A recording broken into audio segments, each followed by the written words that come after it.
Greeks were emphatic that philosophy was not just an elaborate abstract exercise. It was, they felt, a deeply useful skill that should be learnt and practiced by all in order to help us to live and die well. No one believed this more than Plato, who was passionate in his defense of philosophy as a kind of therapy for the soul. One of the most forceful stories he told on behalf of the utility of philosophy was what has become known as the Allegory of the Cave. It is perhaps the most famous allegory in philosophy. This was a story that was intended, as he wrote, to compare the effect of education and the lack of it on our nature. At the start of Book 7 of his masterpiece, The Republic, Plato tells us about some people living imprisoned in a cave.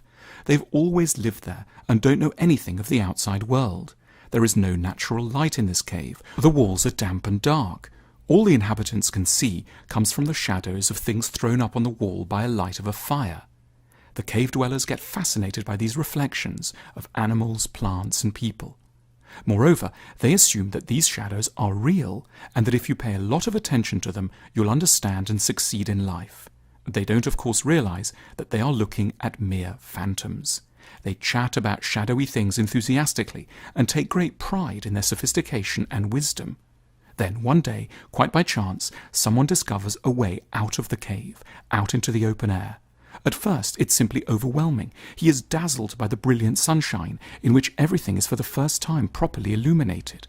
Gradually, his eyes adjust and he encounters the true forms of all those things which he had formerly known only as shadows. He sees actual flowers, the colours of birds, the nuances in the bark of trees. He observes stars and grasps the vastness and sublime nature of the universe.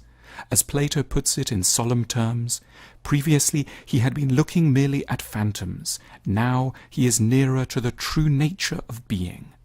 Out of compassion, this newly enlightened man decides to leave the sunlit upper world and makes his way back into the cave to try to help out his companions, who are still mired in confusion and error.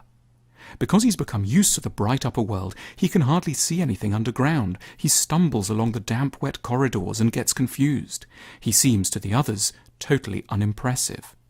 When he in turn is unimpressed by them and insists on explaining what the sun is or what a real tree is like, the cave dwellers get sarcastic, then very angry, and eventually plot to kill him.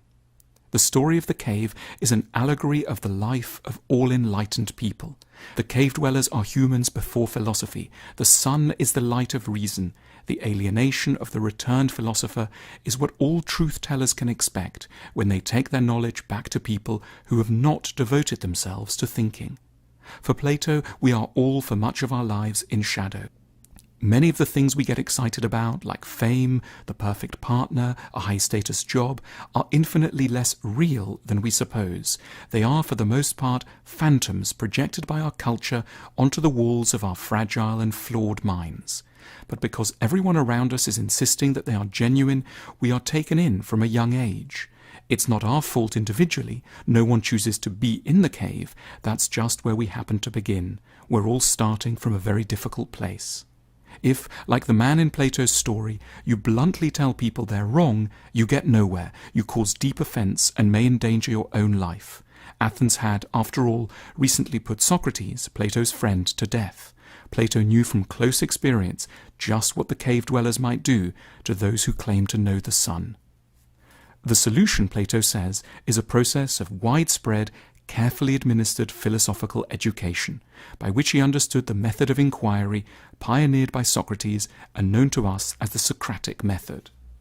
It's a very gentle process. You don't lecture or harangue or force someone to read a particular book. You just start with a general declaration of intellectual modesty. No one knows very much. It's always good to insist. And wisdom starts with owning up to ignorance. Confess that you don't know exactly what the government should do, what war is meant to achieve, or how good relationships work.